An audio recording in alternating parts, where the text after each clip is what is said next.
students who did a summer project to design a tent with hydrophobic surfaces, and so this is going to be a group presentation of two of them, Sisan, Dorsu, and Mauricio, Alvarez. Hi everyone. Nice to see you guys again. So my name is Sisan, Dorsu, and this is Mauricio. And today we're missing David Gordon, Catherine Call, Griffin Murphy, and James Smishkis. And the six of us worked on this project together. So we worked on creating a prototype for an emergency relief tent that used active coatings to direct and collect water. And so why did we want to do this? So between 2008 and 2015, about 26.4 million people were displaced due to climate or weather-related natural disasters. And a lot of these people end up living in tent camps like these, as you can see in this image, as well as refugee camps. There are a lot of people living in refugee camps who just live in tents for months at a time, sometimes even years. So in order to get our optimal prototype, we focused on the design of the actual tent, the coating for the tent, and then characterizing the different coatings that we came up with in order to get the final coating that we ended up using. So those are some pictures of us having fun in our labs. And so before we dove right in, we got some inspiration from ShelterBox, and ShelterBox actually sent us one of their boxes, and the box had like a giant tent in it, as well as other things like the water filter system and like a toolbox, other things like that that they deployed to communities after natural disasters. So we put the tent together and we took some notes on features in the design that we wanted to take into account when we made our actual tent prototype. So this is just an image of the final prototype, and as you can see, the point was to divert the water through those channels to the corners of the tent, and we have models over there on the right side.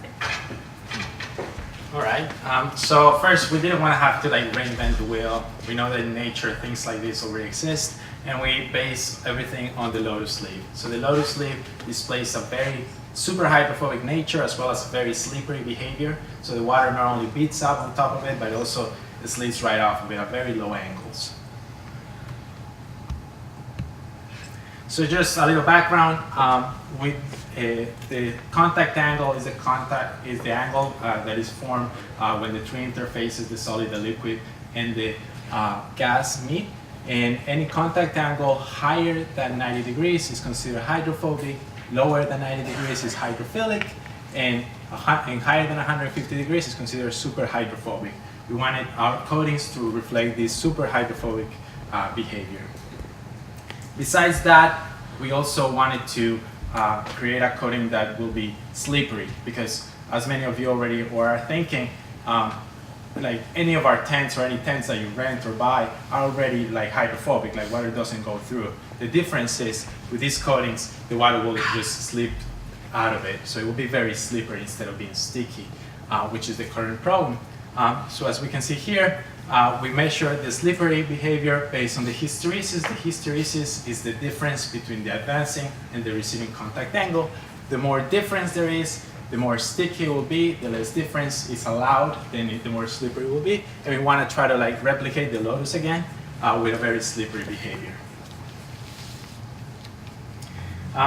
So how do we achieve this? Well, hydrophobicity is achieved first of all with chemistry.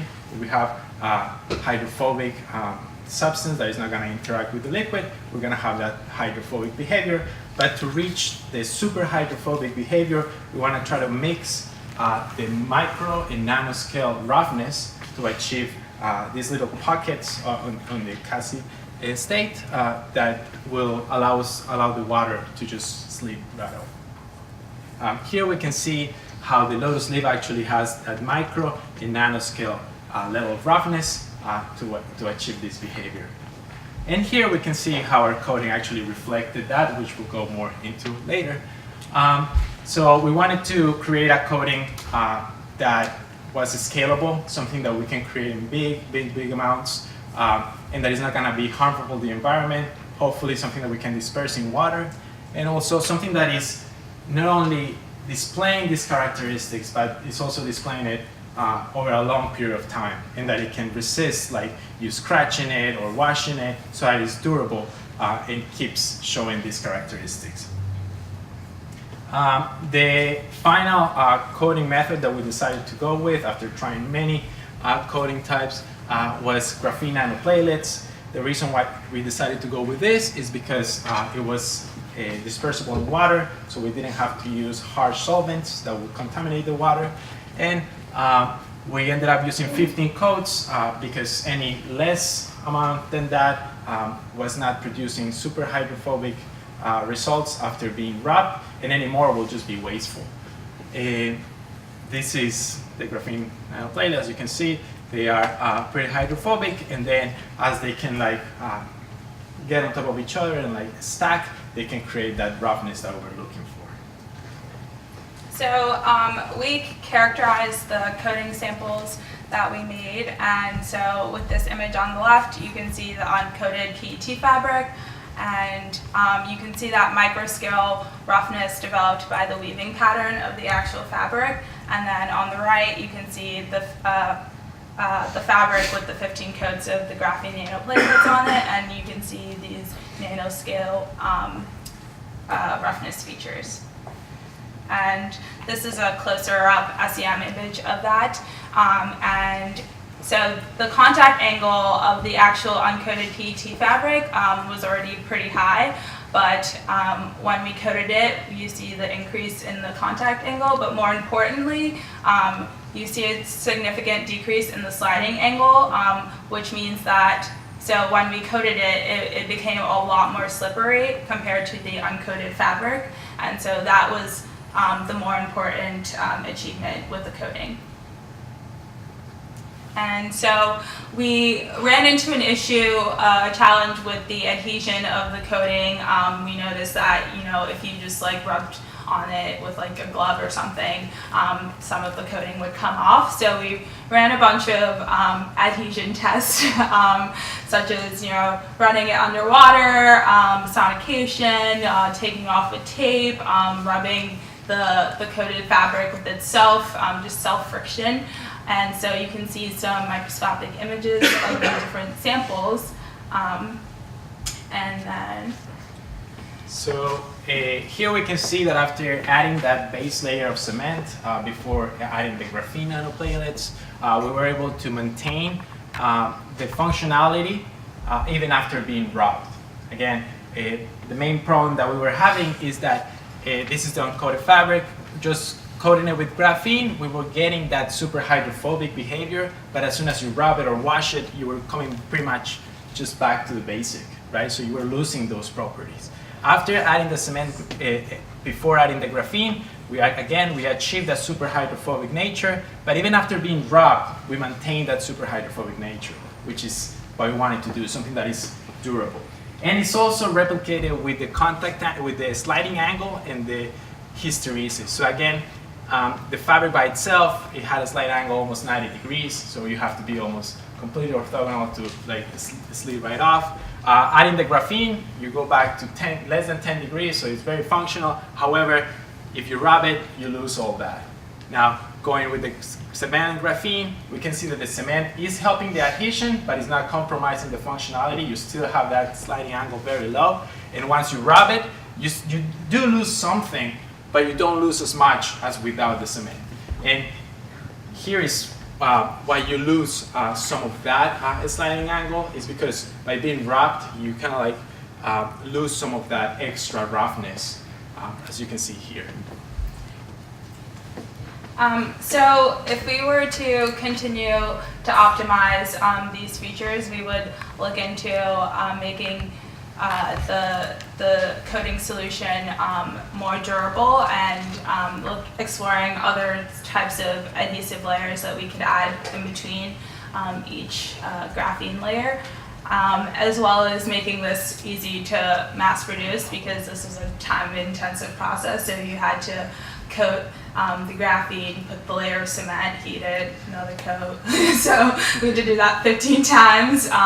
So if we wanted to actually see this mass produced, that would probably be an issue. And now we'll go into the structural design of the tent. So besides the chemistry and the science, we also needed to make sure the tent was functional and it's going to be easy to deploy. So the main thing that we work here, we want it to be something that's pretty like self-explanatory. You can deploy very easily. Also, we wanted to have a tent that is customizable and modular, meaning that you can take different or like many tents together to create different usages. As you can think, people don't need to always be living in a tent. You can get 3 tents together to be used as just water storage, and different uses for our community that we can think of. Again, the easier that it is for a person to use, the more likely it is that that person is actually going to use it that way. Another good thing that we thought about is ventilation for high like humidity places or places where like it's very hot. We want to have like people to be comfortable living in there. And lastly, and the most important thing, we wanted to make sure that the design of the tent itself is useful for these active coatings to be able to channel the water. We decided not to coat the entire tent with the material, even though we did increase the durability of the coat. We didn't want to have too much rubbing between the coat, because it doesn't matter how well you do it or how much you put into it, it's still going to be like losing some efficiency as you rub it. So we strategically place the coats only in the black seams, so everything here that is black is actually coated, and that's where the water will be falling in from the rain, and it will be directed to the sides of the tent where it will be stored for different usages. How can you use it? Well, we can either in future projects, we can incorporate a filtering system, or we can use existing technologies such as live straw for us to be able to retrieve that water efficiently. So just to wrap up what we did within our summer to actually get this prototype, we had to develop the coating, which was spray coated onto the PET fabric to change the wettability features and the chemistry, and to obtain that hierarchical roughness structure. And then we tested these coatings and characterized them using microscopy, SEM, and goniometry, and then ultimately we came up with a design that complemented the usage of these active coatings and the direction and the channeling of this water to be ultimately filtered at the end. So we'd like to acknowledge everyone that helped us through this project. We have our PI, Dayon Lee, our faculty advisors, Orkan Telhan, Russell Composto, and Zara Bakrai, as well as our graduate student mentors, and then our funding from the Kirk Surge Grant, and React, South Pyre, and of course ShelterBox for giving us some of that inspiration. Thank you.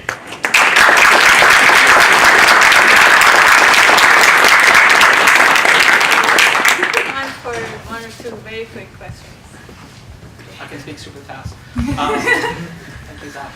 Let's just speak as long So you looked at durability, you improved the cohesion of the coating with the cement and all, but do you know how it would resist the ice forming during the night? Like if it were to rain at night and then the ice forms, instead of just running off, how would do you know if it would resist? So one of the main things by having these low sliding angles, or the low hysteresis, is that water will not collect. And this is very important because besides preventing like dirt to be accumulating, it also prevents the water itself to accumulate. So there will be no water left over there to freeze. So as far as the coated part, there will not be ice in that. Mm-hmm. Okay, let's thank the tent team.